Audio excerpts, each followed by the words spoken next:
Between Thoughts, November 18th, 2019. I'm so stressed out, past the point of tears, to the point where I'm strangely calm but also freaking out on the inside. To the point where graduating excites me, but look at all that I have to do before I can walk across the stage. Just one more semester, right? Wrong. What will feel like 4 years next semester. What will go fast but slow. Wait. Who said anything about graduation? That's so far off, I don't even want to think about it. Leave it alone. Focus on now, one day at a time. What about after I'm gone? What about my friends and my sense of direction and my freedom? What about my routine? On my own, I've got to grow up and act as if the hard part is over while I'm living the actual life of an adult? Now that's what the hard part will be. Now I move on to insurance, cars, houses, rent, marriage, jobs, phone bills, moving out, pregnancy, adulthood. Ha ha ha. And I couldn't wait to graduate. I couldn't wait to grow up. I couldn't wait.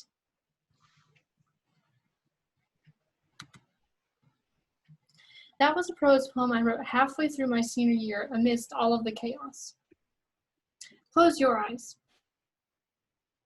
Think about a time in your life that was chaotic. Maybe it was caused by people, events, finances, anything that stressed you. Open your eyes. What were some strategies that you used to cope with that chaos? Just say them out loud. I like to write stories that take my mind off of it. Play music. Writing and just talking to my friends. Well, all of those are good, but for me, writing is how I cope with my chaos, especially over the past 4 years. My name is Carmen Boone, and my senior project is a collection of poetry titled Chaos in Color. Going into my senior project, I had no idea how hard it was going to be to pull it all together. It's so much more than feelings and edits. It's truly looking at an idea, writing it down, letting it sit, tearing it apart or building it up, starting over, and learning that editing never ends. I want to take an idea and turn it into something I can be proud of, something I think is worthy of being shared with others. Ultimately, I want my senior project to mirror my complete journey of college, my deepest feelings, my most important memories, questions that need answering, and everything that has come along with finding myself. Feelings, emotions, struggles, and people from all areas of my life are written down. Inside this document is my work in progress and my greatest attempt at writing myself down.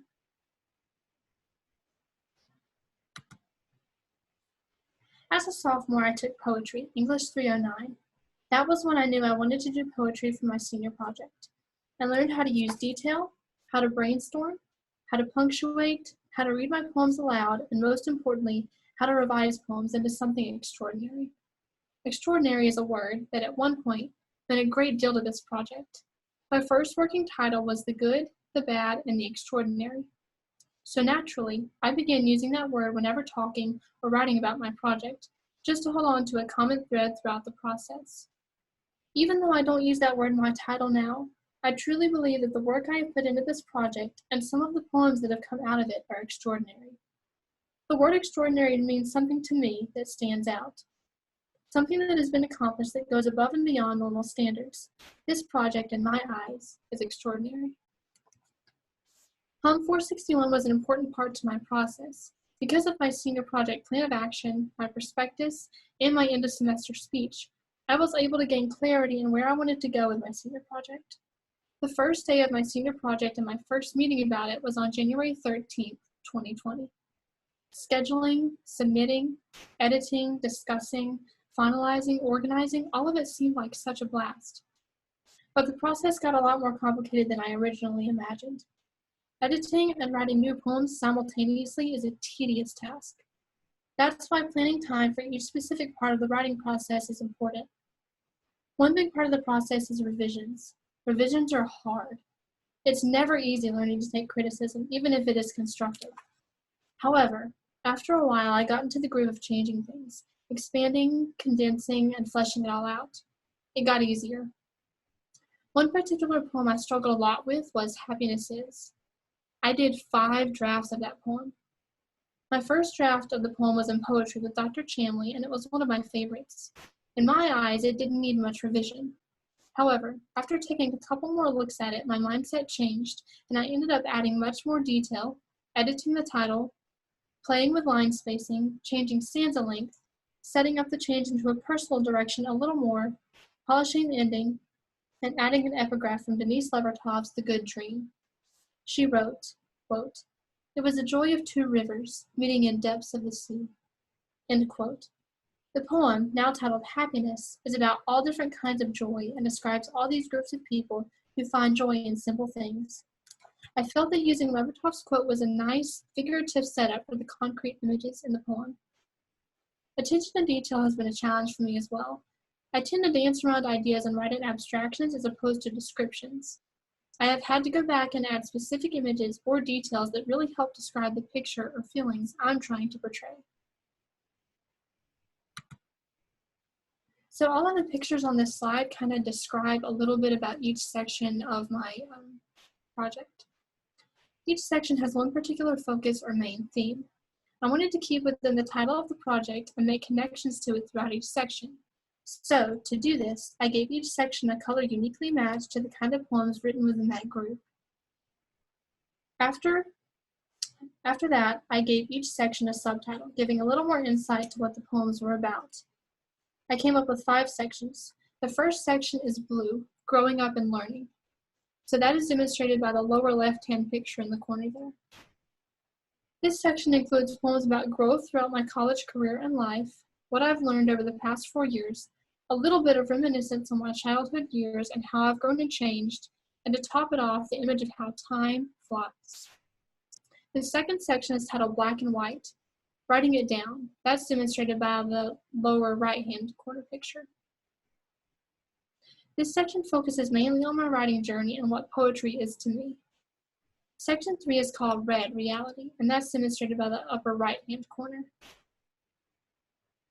It's hard-hitting and intense about the issues and challenges going on in the world right now, such as climate change, national conflict, and the causes and effects of the COVID-19 pandemic.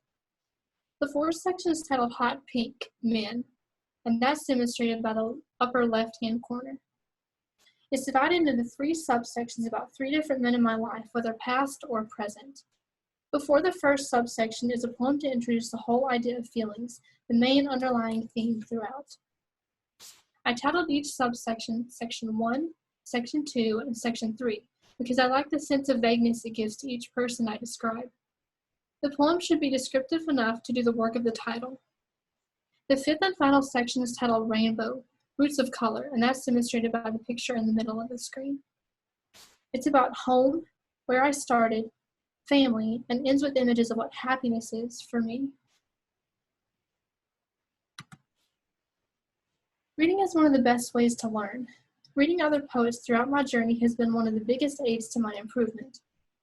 It has given me exposure to different rhyme schemes, meters, spacing, form, detailed imagery, and other literary devices. Reading poets like Audre Lorde, Amy Nezhukumatatil, and Denise Levertov have all taught me how to play around with form and really use detail. I have been introduced to ways of writing that greatly differ from my own, but also mirror some of the same themes that I like to write about, such as love, joy, or abstract feelings put into words. Reading a diverse group of poets has opened my eyes to all the unique ways to write about a plethora of topics. Audre Lorde, is pictured on the right there, writes in a style that mirrors my own in the way of using multiple stanzas.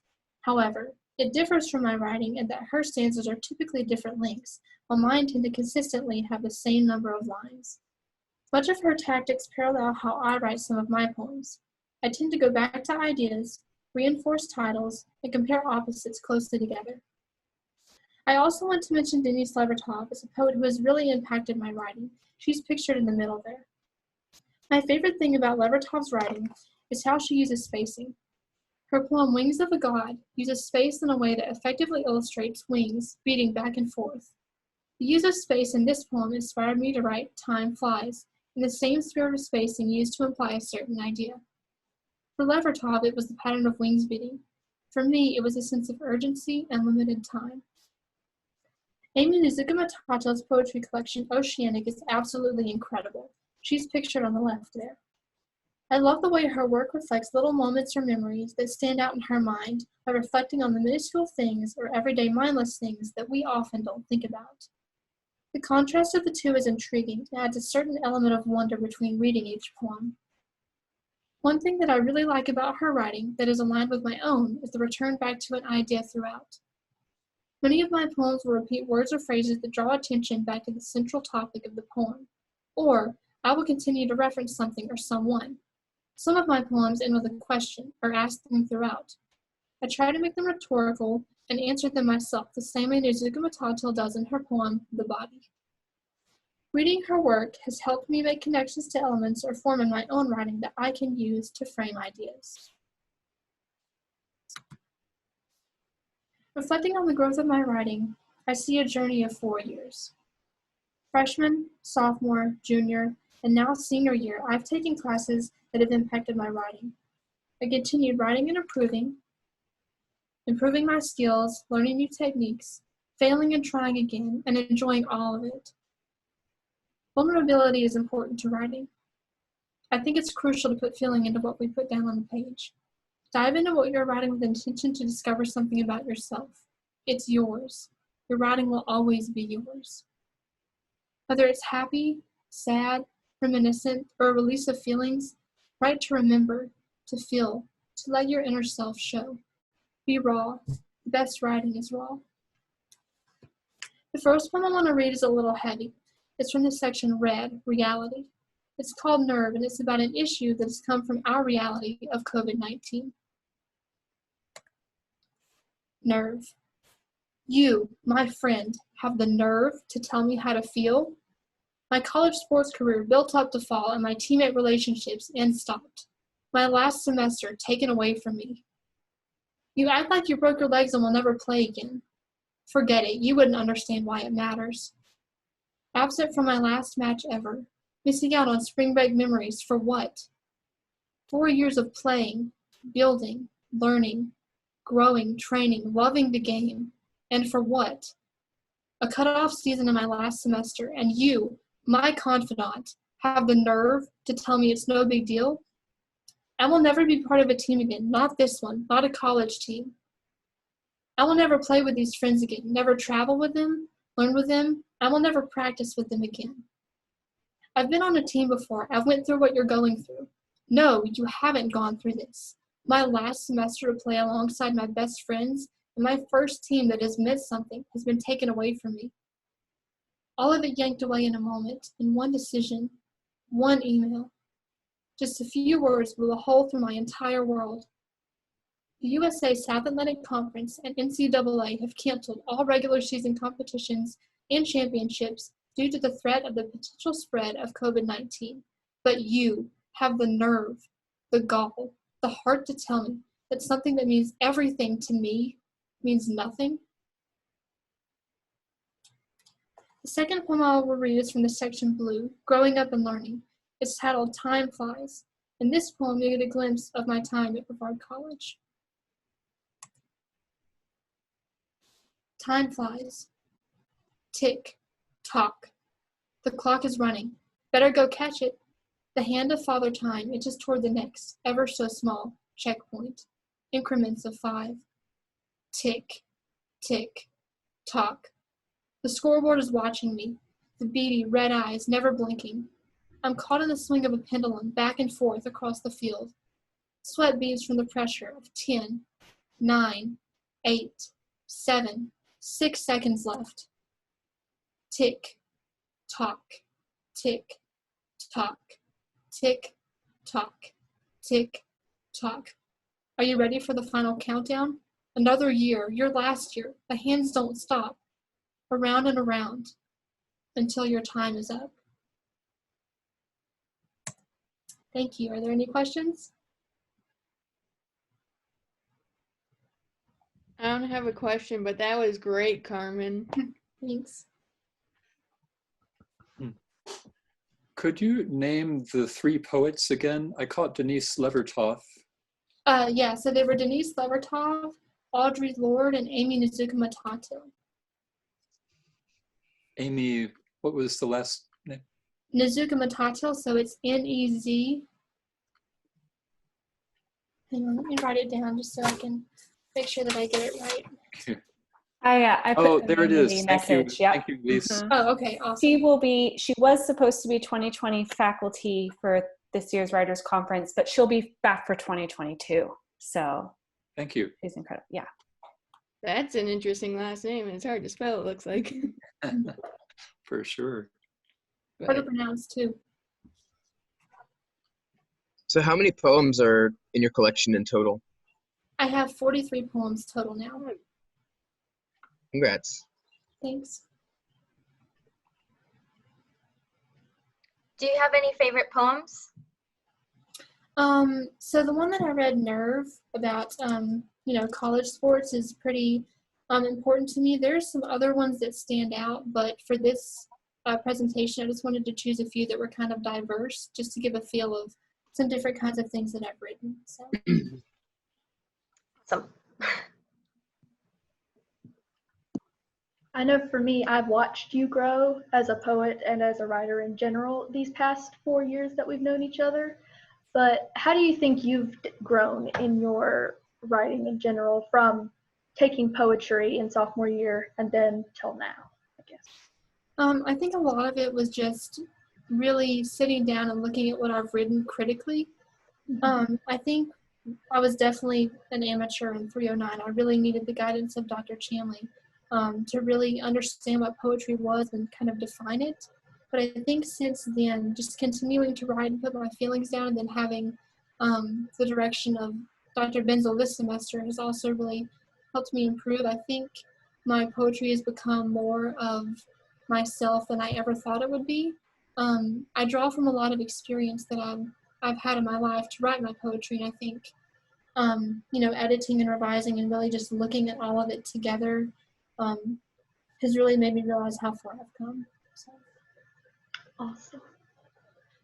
Also, another question. When can we expect a chapbook? Well, once this whole pandemic kind of goes away, hopefully quickly, I'm going to look into getting it made into a chapbook. I want to include part of my process paper in it just to give a little bit of background, but I think sometime this summer or maybe in the fall, I'll have a chapbook made. So if you want one, just email me and I can sign it and send you a copy. On that point too, Carmen, are you shopping any of the poems around now to be published for journals or magazines and so forth? That's the first thing I want to work on before I make a chapbook is looking at some of them and trying to publish them somewhere. Dr. Benzel has said that she could give me some guidance on where some of them might be welcome, so I might try that out first. Excellent. Yeah, I just a thought on that. Dr. Benzel had warned me about Dorrance Publishing, and I was like, I don't really care. Like, this is still really cool to have someone wanting to publish some of my words. Until they told me it was going to cost me $2,500. Just no thanks. No. I'll roll with the punches, however it works. Yeah, it's ideally when you publish a book, they pay you and not the other way around. Yeah. Hopefully. Ideally. Mm-hmm. Other questions for Carmen? Anything at all. It doesn't even have to be about the project. Go to Submittable and see if they have any chapbook contests that you can enter to win. Okay. I think like what I did was like I entered in 3 or 4 of them, so there should be around. Okay. Thanks. What's it called? And I have some literary magazines that I follow on Twitter that I'm going to send your way because there's definitely open for some poetry right now. Well, thank you. Any other questions? I have one final question for you, Carmen. Are you gonna, or will you be reading anything tomorrow night? Yes, I have 2 or 3 poems published in the Chiaroscuro, which is the campus literary magazine. And I will be reading, I don't know how many, however many Alexis wants me to read, I guess, but I'll be reading tomorrow night at 7. So if this is a preview for tomorrow night. The virtual launch for this year's Chiaroscuro will be published. Well, the virtual launch party tomorrow at 7 o'clock, also on a Zoom channel near you. So look for the email, look for the calendar invites. So if you can come join Alexis and Carmen and the rest of the staff of that for tomorrow night. Get some more poetry from these folks. Okay, anything else? Anyone see that warning there? I'm going to stop the recording now then. Thank you, Carmen. If you want to clap, there is under reactions, there is a, see, hi. So thank you, so Carmen. much. And I'm going to stop the recording, and then we're going to, and I'm going to end the meeting, and then we can come right back in. So Okay. see you in a minute or so. See you in a minute. 1 minute.